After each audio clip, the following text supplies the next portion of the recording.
term vitamin E. I love this woman. I love that man. I love you all. I love you all. We're going to start with, I have nothing to disclose. Let's just start with a quick case because I got 20 minutes. 4-month-old twin comes to the emergency department because he fell on an armrest. He comes in with a femur fracture. They do a skeletal survey and oops, he's got 12 fractures. So he's got a little bit of blue sclera, so what are we thinking? Maybe he's got osteogenesis imperfecta, right? Well, he's negative for osteogenesis imperfecta. So I got a 4-month-old who comes in with 12 fractures. Guess what happens? His parents are arrested, and the twins and the 3 sibs are removed from the family. Okay? So what ends up happening is that the infant goes to Boston. They have a bone center there for a second opinion. And what they noticed was that the little baby had blue sclera, frontal bossing, flexible fingers, elbows, shoulders, and hips. He happened to have some facial flushing while they were there, and he was found to be vitamin D deficient. But wait, there's more.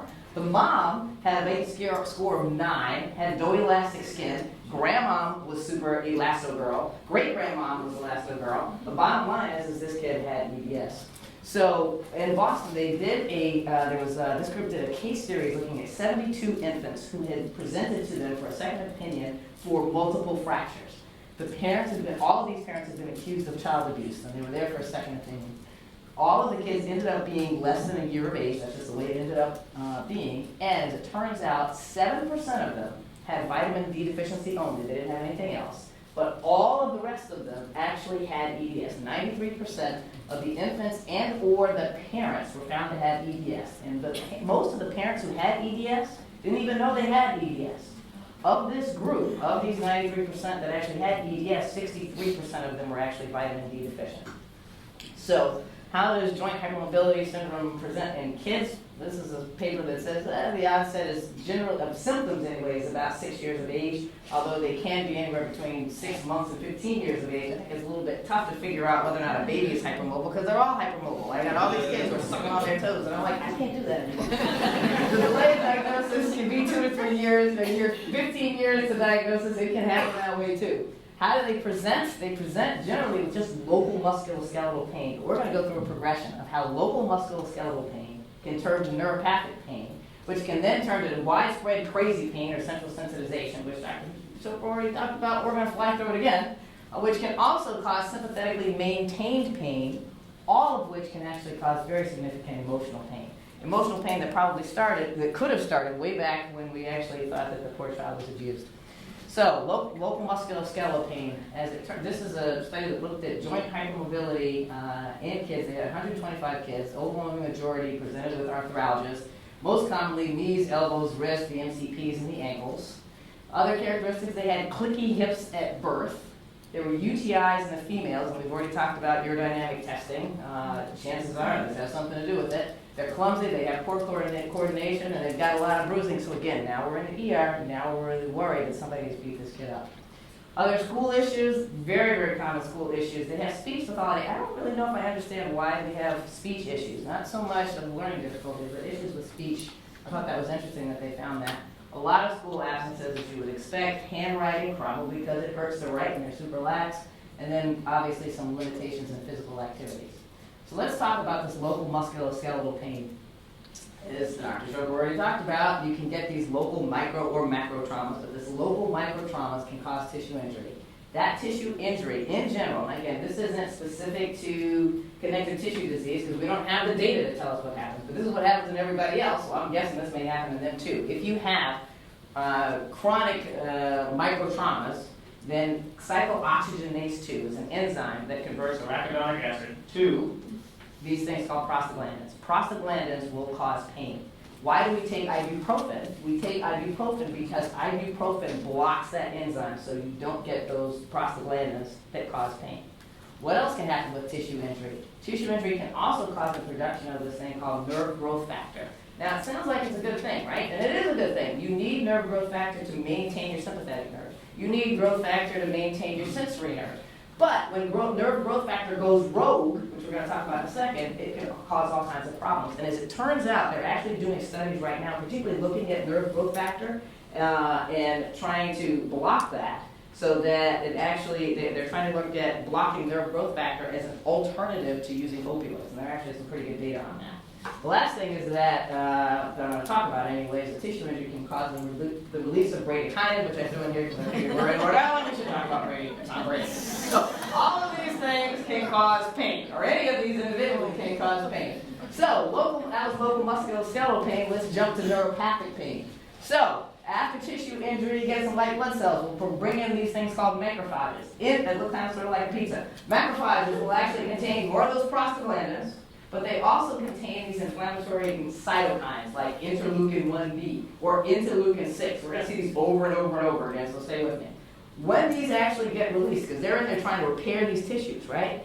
These things get released, they actually bind to pain nerves, cause those pain nerves to fire, and that's what's going to cause you pain, okay? Now, after the injury is over, kind of, all right, then what happens? These guys end up going away, so your pain goes away. That's what's supposed to happen. But what happens if you keep getting multiple microtraumas? You get persistent input because you have joint abnormalities. So now these guys are going and going and going and just beating the living daylights out of this nerve, right? So now you actually have the nerve being injured itself, and that's going to cause a big type of pain. What kind of pain? That's neuropathic pain. How does neuropathic pain present? They usually talk about some kind of burning, or often they'll talk about that stabbing kind of sort of pain. It's not really fun. Anybody's ever had it, it is not a picnic. And as Dr. Shopper already talked about 68% of patients with EDS, either the hypermobile or the classic type, will actually have complaints of neuropathic pain or neuropathic-like symptoms. So from neuropathic pain, we go to widespread crazy pain or central sensitization pain. How does acute localized pain become chronic pain that's all over your body? All right, I had one kid who came in, she complained, my face hurts, like everything hurts, even your face, even my face hurts. Is she crazy? No, her face hurts. So what happens with central sensitization? Areas that don't even have any damage are now starting to hurt. Things that really shouldn't hurt are now starting to hurt. Things that actually really should hurt, like if a brick drops on their toe, it hurts. But in central sensitization pain, it crazy psycho hurts. So how does this happen? So let's talk about why non-damaged areas might hurt. So remember nerve growth factor? Remember interleukin 6 over here? When there's a lot of nerve growth factor, or there's a lot of interleukin 6 hanging out, guess what happens? That causes sprouting of these pain nerves. So now you got a pain nerve sprouting over here, you got a pain nerve sprouting over here. So instead of having pain in one area, now I got pain over here, got pain over there, got pain over all over the place. So that was non-damaged areas now hurting. How about non-painful stimuli now becoming painful? So normally, all of these guys, these pain nerves are generally in the periphery, and they go to the spinal cord, and they stimulate other pain nerves, which go up to the brain and say, I got pain, all right? So what can happen normally, however, is not only do these pain nerves talk to other pain nerves that cause pain, these pain nerves will also stimulate inhibitory nerves. Those inhibitory nerves say, you know what? Don't let that much information up to the brain. It really wasn't that bad. It was like flesh wound. It was a little weeny thing. All right, so don't get too excited. What happens if you have too much of these cytokines and prostaglandins floating around is those inhibitory nerves now phenotypically start to act like excitatory nerves. So everything is going up to the brain. There's no like, hey, it's not really all that bad. It's just like, no, it's bad. It all goes up there. All right? So that non-painful stimuli causing pain is called allodynia. So people will say, does this hurt? They say, yeah, it does hurt. Well, yeah, because it really does hurt. How about painful stimuli now being more painful? That's hyperalgesia. So just from nerves being beat up, that in and of itself is going to make that nerve just very, very sensitive to stimuli, and a big stimulus is going to give you even more pain.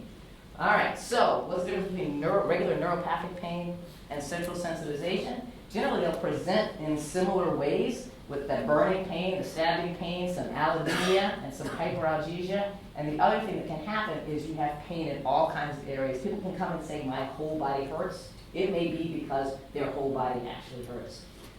What keeps chronic pain chronic? All right, so all of these guys release things that cause even more pain. So let's talk about what is being released in these areas. I'm only going to talk about 3 of them. Well, I'm only going to really talk about one of them, but there are 3. All right. What is glutamate? One is calcitonin gene-related peptide, and the other is substance P. All of these, when they're released from these pain nerves, cause pain. We're going to spend this a second talking about glutamate, because I think this is part of the reason why opioids do not work in people with connective tissue issues. So glutamate is an excitatory neurotransmitter. It makes things fire, all right? We need glutamate to think. We need it to learn, we need it to memorize stuff, and we need it to make our cells survive and be happy. However, if we have excess glutamate, that will cause pain, and it will actually cause cell death and apoptosis. So what happens? So the glutamate works on this receptor, the NMDA receptor. And the NMDA receptor is luckily closed because of magnesium, man. All right, so magnesium sits inside the NMDA receptor and says, calcium, you must not come in. All right, and it's good because calcium is bad news. All right, when calcium comes in, all kinds of craziness happens. So what happens? You have some injured cells because of this microtrauma. Those injured cells release glutamate. That glutamate goes to magnesium, man, kicks him out of the NMDA receptor, the nerve. All right, and then guess what? Calcium gets to come in. Once calcium is in, calcium will activate this thing called protein kinase C. Protein kinase C will make your nerves fire. It will cause nerves to be very sensitive to stimuli. It will cause you to have that crazy pain. But even more, what protein kinase C will do is it will downregulate your mu receptors. So now your opioids don't even work. But wait, there's more.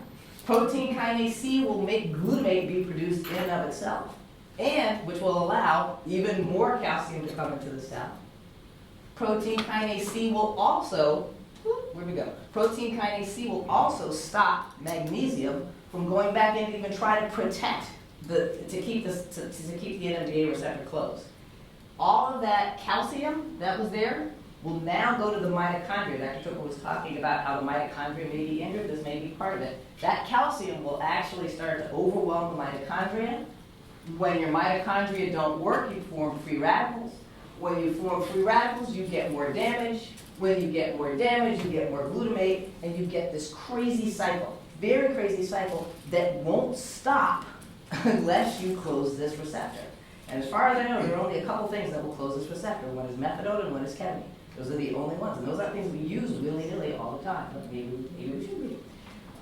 Is the NMDA receptor a big deal in people with connective tissue disorders? I have no idea. I Googled it because Google is the place to look, and I also went on PubMed, and I couldn't find it there, but I did find this. I thought it was interesting.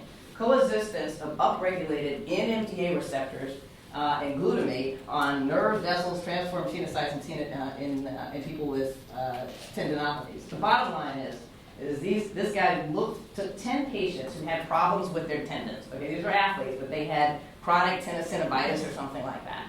And they looked at those cells, and what they found in cells that had chronic tendon injury, they found that there was a 9-fold increase in an NMDA receptor presence, and there was a 10-fold increase in glutamate. I just think it was kind of sort of interesting.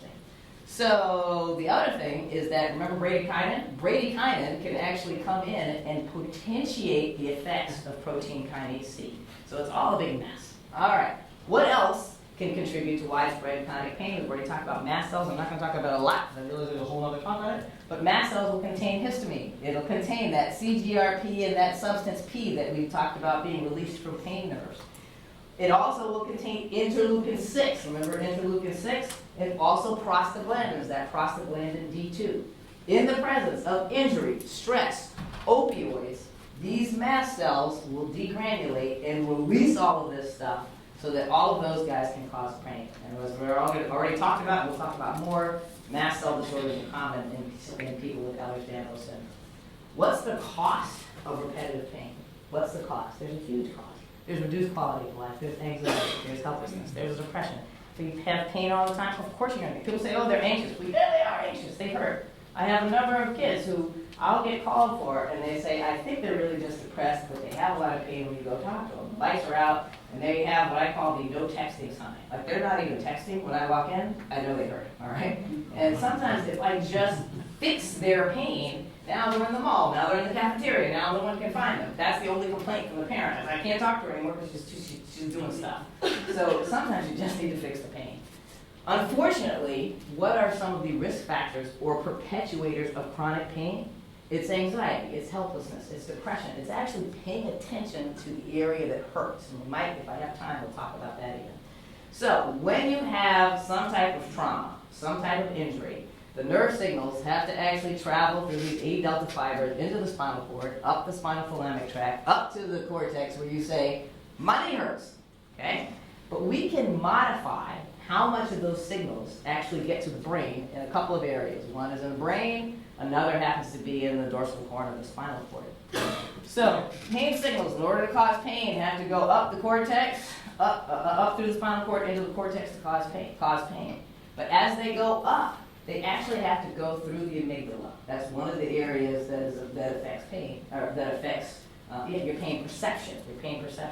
So the amygdala is where we hang out with emotions. So if you are sad, if you are scared, then the amount of signal that actually can get up to the cortex is enormous. Now you're like, my knee hurts. I see you, Petra. All right. If, however, don't make eye contact. If, however, you're in a good mood, the amount of signal that gets up there is less, and so you're like, it's just a flesh wound, not a big deal. The other area that I want to talk about is this sympathetically maintained pain. So, if you have noradrenaline or if norepinephrine actually happens to be hanging around at a time that you have a damaged pain nerve, you will actually have pain. If norepinephrine, which is released by stress, right? If norepinephrine is around when you have a normal pain receptor, okay, it's not damaged at all, guess what? Nothing happens. So can stress cause pain? It can't. Physical pain? It can if the nerves are already damaged. It can definitely upregulate it. So you have anxiety, which causes norepinephrine release in the amygdala, affects, so you have increased pain. We must treat, but with what? And I'm going to do it in a minute. Do you use opioids? You can try, but it usually doesn't work, and it actually just causes more inflammation, particularly in these patients. You can try some NSAIDs. Why? Because it may block that cyclooxygenase 2. There are a number of different NSAIDs. You can try ibuprofen or naproxen, but don't forget that there are a million of them out there. I will sometimes switch to Etodolac or meloxicam just because it might hurt and insurance will pay for it. Unfortunately, you will notice that all of these classes are acids. The only one that's not an acid class is Celebrex, which is a 1,5-diazopyryl, the whatever the hell that is. And the problem is that acetic NSAIDs will actually cause mast cell degranulation. So, in general, you might want to use Celebrex instead. All right? How about mast cell stabilizers? I'm going to fly through these. Ketoprofen is both a mast cell stabilizer and an antihistamine. We can get it here in Rhode Island, but you have to get it from a compounding pharmacy. Obviously, you can use Chromalin. Believe it or not, there are benzodiazepine receptors on mast cells. So benzodiazepine receptors, benzodiazepines may stabilize your mast cells along with alpha-2 agonists, which I think maybe we should use it a little bit more of. Obviously, you can use a lot of antihistamines as well. Chronic pain, you can use naltrexone, alpha-2 agonists, antidepressants, anticonvulsants. What do you use in central sensitization pain? Naltrexone, alpha-2 agonists, antidepressants, and anticonvulsants.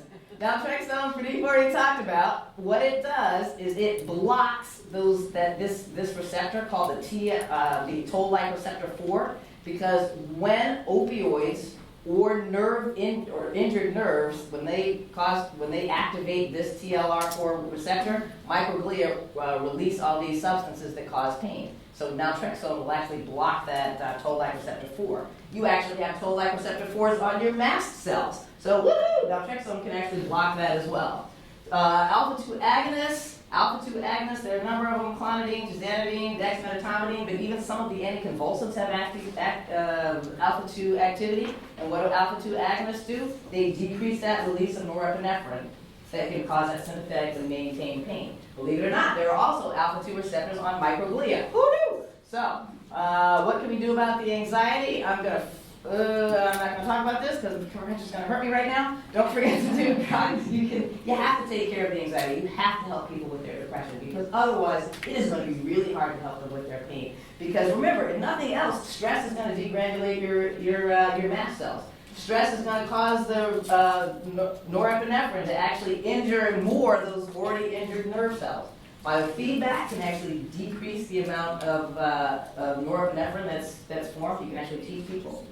Prayer has actually even been helpful. It's actually helped people at least tolerate pain. It may not decrease your pain score, but it may help you tolerate it a little bit better. Just as meditation may help you tolerate pain a little bit better. If nothing else, it helps you be aware that your mind is making you a little bit crazy. All right?